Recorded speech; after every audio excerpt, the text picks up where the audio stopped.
By way of introduction, I am Polly Bell Alden, and I have over 25-year history in financial services.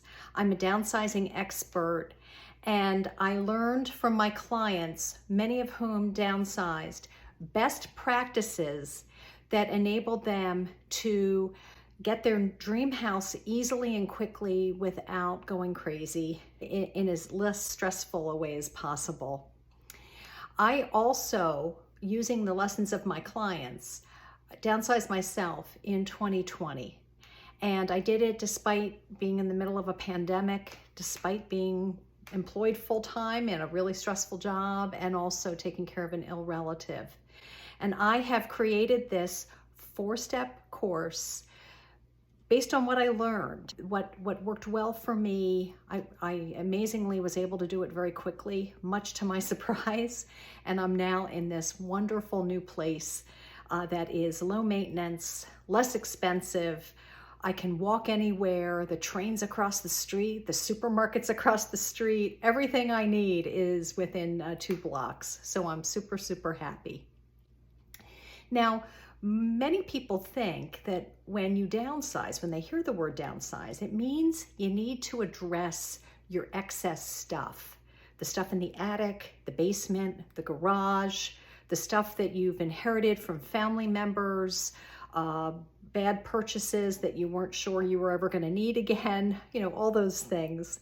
And actually, that is not the first step.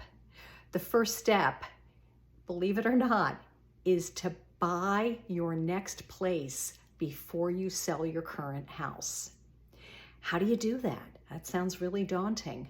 Well, I believe the best way to start is to meet with a banker, your banker or any banker. Walk in the door, place a phone call, make an appointment, whatever works for you, and discuss financing options. In my case, I had built up a lot of equity in my house because I lived there a really long time, 26 years on a 30-year mortgage.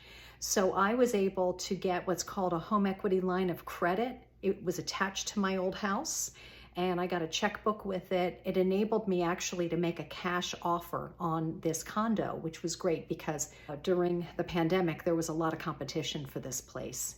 Another option that you may have is being pre-approved for a mortgage if you don't have a lot of equity, or your banker may have some other good ideas for you.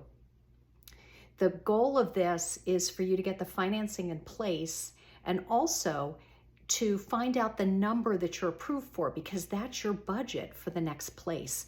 The goal is for it to be less expensive than where you currently live.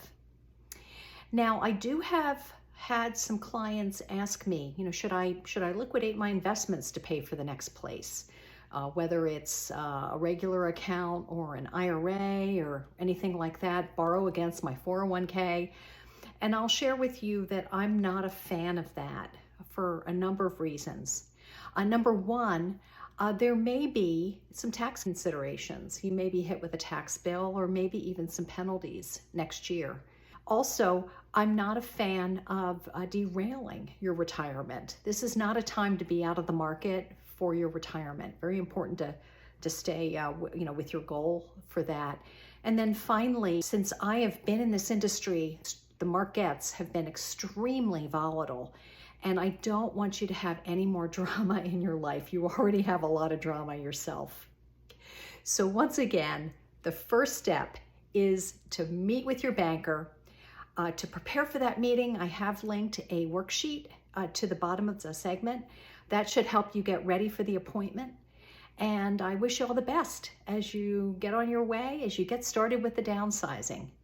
And once you have clarity as to how you're going to pay for the next place, and also you have the budget number, you can proceed to lesson 2.